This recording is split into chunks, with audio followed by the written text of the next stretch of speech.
रात के ठीक 12 बजे थे। पूरन सिंह का ट्रक एक घने जंगल के बीच से गुजर रहा था। पूरन एक मंझा हुआ ड्राइवर था जिसने देश के कोने कोने में अपनी ट्रक चलाई थी, लेकिन यह रास्ता महाराष्ट्र और छत्तीसगढ़ की सीमा से सटा खूनी मोड़ उसे हमेशा बेचैन करता था। यह जगह स्थानीय लोगों में बुतहा जंगल के नाम से मशहूर थी, जहाँ कई ड्राइवर रहस्यमय तरीके से गायब हो चुके थे। ठंड का मौसम था और जंगल की हवा में एक अजीब सी नमी और सन्नाटा था। ट्रक की हेडलाइट्स केवल कुछ फीट तक ही रोशनी डाल पा रही थी, जिसके आगे घना अंधेरा था। पूरन ने मन ही मन में हनुमान चालीसा पढ़ना शुरू कर दिया। अचानक ट्रक ने एक जोर का झटका लिया और इंजन से एक कर्कश आवाज़ आई, जैसे कोई मशीन करा रही हो। ट्रक धीमा होते होते पूरी तरह रुक गया। पूरन ने माथे पर आया पसीना पोंछा। अरे ये क्या हो गया? उसने चाबी घुमाई, पर इंजन से सिर्फ घर घर की आवाज़ आई। वो घबरा गया। उसे पता था कि इस सुनसान जंगल में रात के वक्त ट्रक का खराब होना मौत को दावत देना जैसा है। उसने टॉर्च उठाई और सावधानी से नीचे उतरा। चारों ओर घने ऊंचे पेड़ थे, जिनकी टहनियाँ अंधेरे में डरावनी परछाइयाँ बना रही थी। सन्नाटा इतना गहरा था कि उसकी अपनी सांसें और दिल की धड़कनें साफ सुनाई दे रही थी।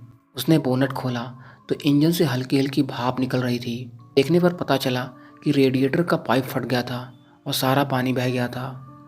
अब ट्रक को आगे ले जाने का कोई रास्ता नहीं था। पूरन ने ट्रक के केबिन से अपनी पानी का जार निकाला। उम्मीद थी कि पाइप को ठीक करके आसपास से कहीं पानी मिल जाए तो ट्रक फिर से चालू हो जाएगा। वह इंजन के पास काम करने लगा। तभी उसे लगा जैसे किसी ने बहुत धीरे से उसके कान में कुछ फुसफुसाया हो। आवाज़ इतनी धीमी और नज़दीकी थी कि पूरन की रीढ़ में एक ठंडी लहर दौड़ गई थी। उसने बिजली की तेज़ी से टॉर्च घुमाई, लेकिन अंधेरे में केवल पेड़ और पत्तियां थीं। पूरन डर चुका था, लेकिन कोई जवाब नहीं आया। सिर्फ पेड़ों से टकराकर गुजरती हवा की सरसराहट थी, जो अब और भी डरावनी लग रही थी। पूरन ने खुद को दिलासा दिया कि शायद यह सिर्फ उसकी कल्पना थी। उसने जल्दी से टूटे हुए पाइप को एक रबर टेप से बांधा। अब उसे पानी की तलाश थी। ट्रक से थोड़ी दूर उसने झाड़ियों के पीछे एक पतली पगडंडी देखी। उसे लगा कि शायद यह रास्ता किसी छोटी नदी या किसी गांव की ओर जाता होगा। पूरन उसी रास्ते पर चलने लगा। पूरन को उम्मीद थी कि शायद आगे कोई गांव मिल जाएगा जहां से वह पानी ले आएगा, या फिर कोई नदी या तालाब। पूरन लगातार उस रास्ते पर चला जा रहा था। जैसे जैसे वो आगे जा रहा था, उसे अपने पीछे किसी के चलने की आहट सुनाई दी। कदम पत्तों पर तो पड़ रहे थे, पर आवाज़ अजीब तरह से हल्की थी, जैसे कोई नंगे पांव चल रहा हो। पूरन रुका और पीछे मुड़कर देखा। वहाँ कोई नहीं था। उसने फिर चलना शुरू किया और फिर से वही आहट हुई। उसने फिर से मुड़कर देखा तो देखा कि टॉर्च की रोशनी में उसे एक पल के लिए दूर पेड़ों के बीच सफ़ेद कपड़ों में लिपटी एक आकृति दिखाई दी। वह आकृति एक पल के लिए वहाँ ठहरी, फिर तेजी से अंधेरे में विलीन हो गई। पूरन का गला सूख गया। यह कोई जानवर या इंसान नहीं हो सकता था। उसका दिल जोर जोर से धड़कने लगा। वह समझ गया था कि वह जंगल के किसी बुरे साए के चंगुल में फंस चुका है। डर के मारे उसने पगडंडी छोड़ दी और वापस ट्रक की ओर भागने लगा। भागते समय उसने पीछे मुड़कर नहीं देखा। वह बस किसी तरह अपने ट्रक तक पहुंचना चाहता था। जैसे तैसे वह लगातार भागता जा रहा था और पूरन को लग रहा था कि शायद उसका कोई पीछा कर रहा है। जैसे तैसे गिरते फिरते वह अपने ट्रक के पास पहुंचा और तुरंत केबिन में छलांग लगा दी और ट्रक का दरवाज़ा अंदर से बंद कर लिया। उसने चाबी घुमाई, लेकिन फिर से वही इंजन फिर से घर घर की आवाज़ करते हुए बंद हो गया। उसकी मरम्मत काम भी नहीं आई। पूरन केबिन की सीट पर सिमट कर बैठ गया। उसने खिड़कियां कसकर बंद कर ली। वह बाहर के अंधेरे को घूर रहा था। उसकी आंखें किसी भी हलचल को पकड़ने की कोशिश कर रही थी। तभी ट्रक की अगली खिड़की के शीशे पर एक उंगली ने बहुत धीरे से दस्तक दी। टक टक की आवाज़ आई। पूरन की हिम्मत जवाब दे गई। उसने धीरे से आंखें ऊपर उठाई। टॉर्च की कमज़ोर रोशनी में उसने देखा कि एक चेहरा ट्रक के शीशे से सटा हुआ था। वह चेहरा भयानक था। सूजी हुई आंखें जो अंधेरे में भी लाल अंगारों की तरह चमक रही थीं, और एक भयानक चौड़ा खून से सना हुआ मुंह। वह चेहरा एक महिला का था जिसके बाल उलझे हुए थे और गर्दन अजीब तरह से झुकी हुई थी। उसने फिर दस्तक दी, लेकिन इस बार थोड़ी तेज थी। फिर से टक टक की आवाज़ आई। वह महिला का चेहरा अब शीशे पर भाप बनाने लगा। पूरन ने डर के मारे अपना मुंह हाथों से दबा लिया ताकि उसकी चीख ना निकल जाए। और फिर अचानक वह चुड़ैल जोर से चीखी और ट्रक के दरवाजे को पीटना शुरू कर दिया। पूरा ट्रक जोर जोर से हिलने लगा था। पूरन को अब लगने लगा था कि ये उसकी आखिरी ही रात है। पूरन ने अपनी पूरी ताकत से दरवाजे को पकड़ रखा था। फिर कुछ देर बाद वह आवाज़ बदल गई। चीखने की जगह वह एक दर्द भरी रोने की आवाज़ में बदल गई, जैसे कोई मदद के लिए गिड़गिड़ा रहा हो। मुझे बचाओ, ये जंगल मुझे खा जाएगा।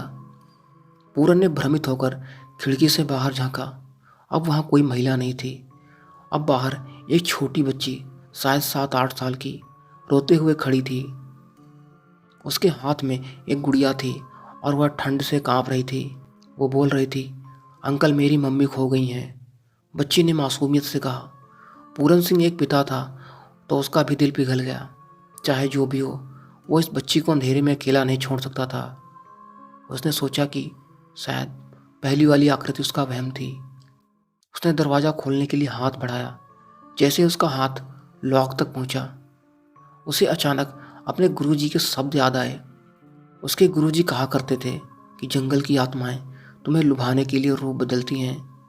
कभी किसी आवाज़ या मासूम चेहरे पर विश्वास न करना। पूरन का हाथ लॉक पर जम गया। उसने अपनी आंखें जरा सिकोड़कर बच्ची को देखा। उसने ध्यान दिया कि बच्ची के पैर जमीन को नहीं छू रहे थे। वह हवा में 1 इंच ऊपर तैर रही थी। पूरन का दिमाग अब एकदम सुन्न हो चुका था। पूरन अंदर केबिन में बैठा ही था।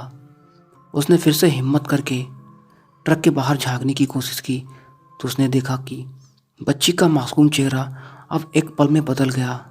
उसकी आंखें फिर से लाल हो गईं। उसके होठों पर वो भयानक मुस्कान आ गई जो उसने पहले शीशे पर देखी थी। वह बच्ची नहीं थी, वह फिर से वही भयानक भूतनी थी। अब पूरन को लगने लगा कि जैसे उसके गले को कोई कस रहा हो। उसने देखा कि वही चुड़ैल अब ट्रक के चारों ओर चक्कर लगा रही थी। तभी पूरन को याद आया कि उसने हनुमान चालीसा पढ़ना बंद कर दिया था।